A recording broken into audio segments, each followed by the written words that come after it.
Hello everyone, welcome to my channel Forid Search Lecture. এতিয়া আমি 10মান শ্ৰেণীৰ গণিত বিষয়ৰ অনুশীলনী 7.2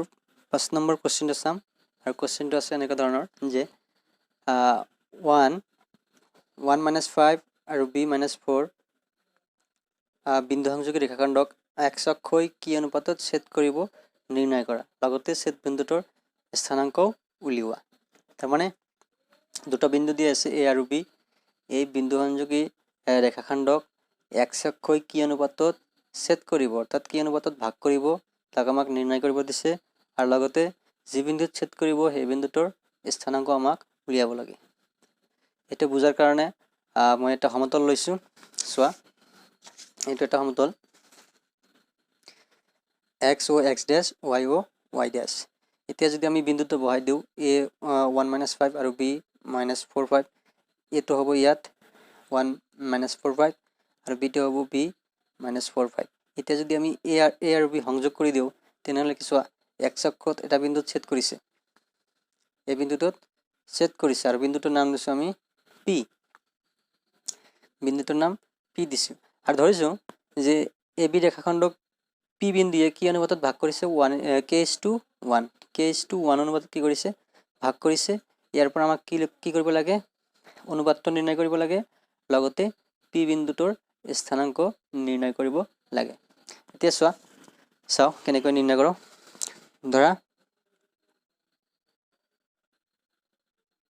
ধৰা হল a 1 - 5 আৰু b -4 5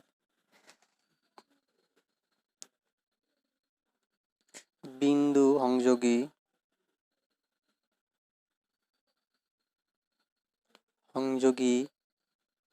ৰেখাখণ্ডক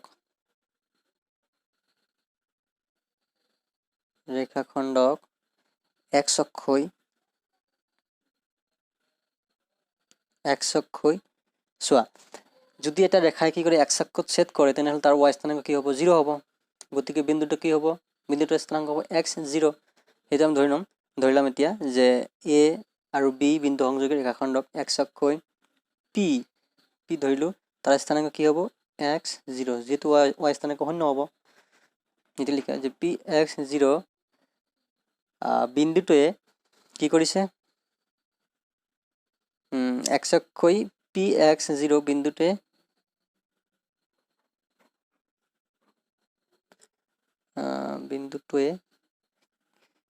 k:1 যেটা মই অনুপাত ধৰিছিল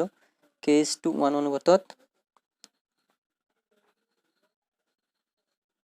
অনুপাতত বিভক্ত কৰিছে বা ভাগ কৰিছে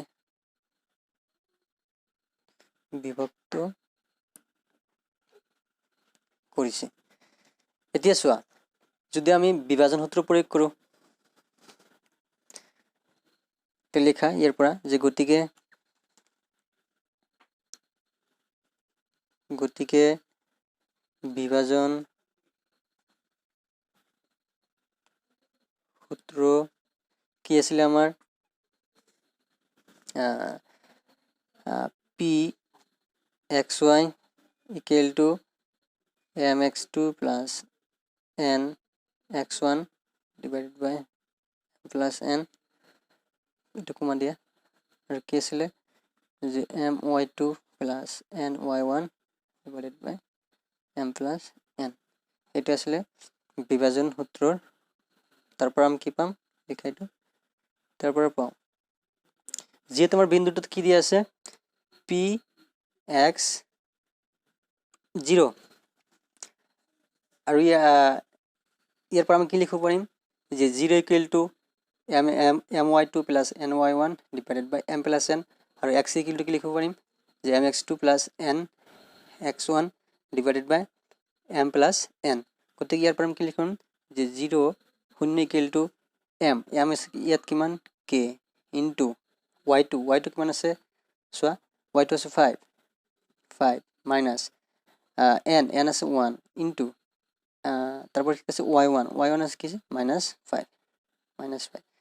divided by কি হ'ব k plus 1 এটো আছে যদি আমি ক্রস পূরণ কৰি দাও k plus 1 into 0 মানে কিমান হ'ব 0 equal to k into 5 মানে 5k minus 1 into minus 5 তো মানে plus 5 sorry minus না এটা plus হবো মাইনাস হবে এটা মাইনাস হবো মাইনাস হলে কি হবো যে 5k equal to 5 তার মানে k equal to 5 by 5 that means 1 তার মানে কি যে x অক্ষই p বিন্দু কি অনুপাতত ভাগ কৰিছে 1:1 এটা লিখিবা এতিয়া যে গতিকে x অক্ষই p বিন্দুক কি অনুপাতত 1:1 অনুপাতত ভাগ করে এটা চোৱা যেটো 1:1 অনুপাতত ভাগ কৰে গতিকে এই বিভাজন সূত্ৰৰ পৰা আমি কি লিখিব পাৰিম যে x = mx2 + nx1 / m + n এটো লিখা যে আকৌ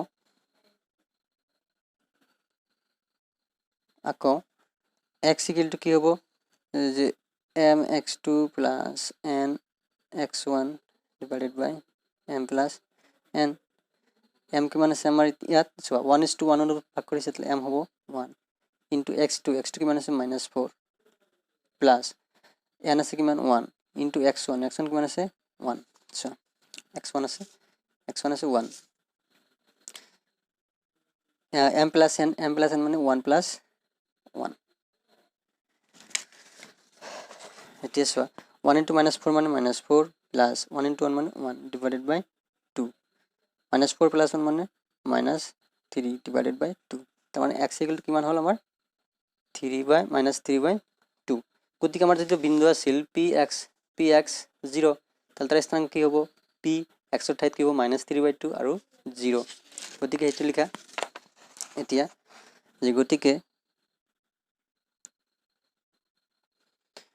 নিৰ্ণয় বিন্দু বা নিৰ্ণয় কৰিব লগা বিন্দু নির্ণয়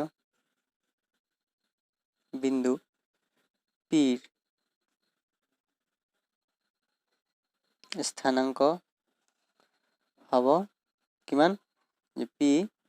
-3/2 0 এতিয়া চোৱা আমাক কোশ্চেনত কৈছিলে যে ৰেখাখণ্ডক x অক্ষই কি অনুপাতত ছেদ কৰিব নিৰ্ণয় কৰাৰ লগতে ছেদ কৰা বিন্দুটোৰ স্থানাঙ্ক উলিওৱা আমি পালো কি ৰেখাখণ্ডলে x অক্ষই p বিন্দুক কি অনুপাতত ছেদ কৰিছে 1:1 আৰু ছেদ কৰা বিন্দুটো কি হৈছে p -3/2 0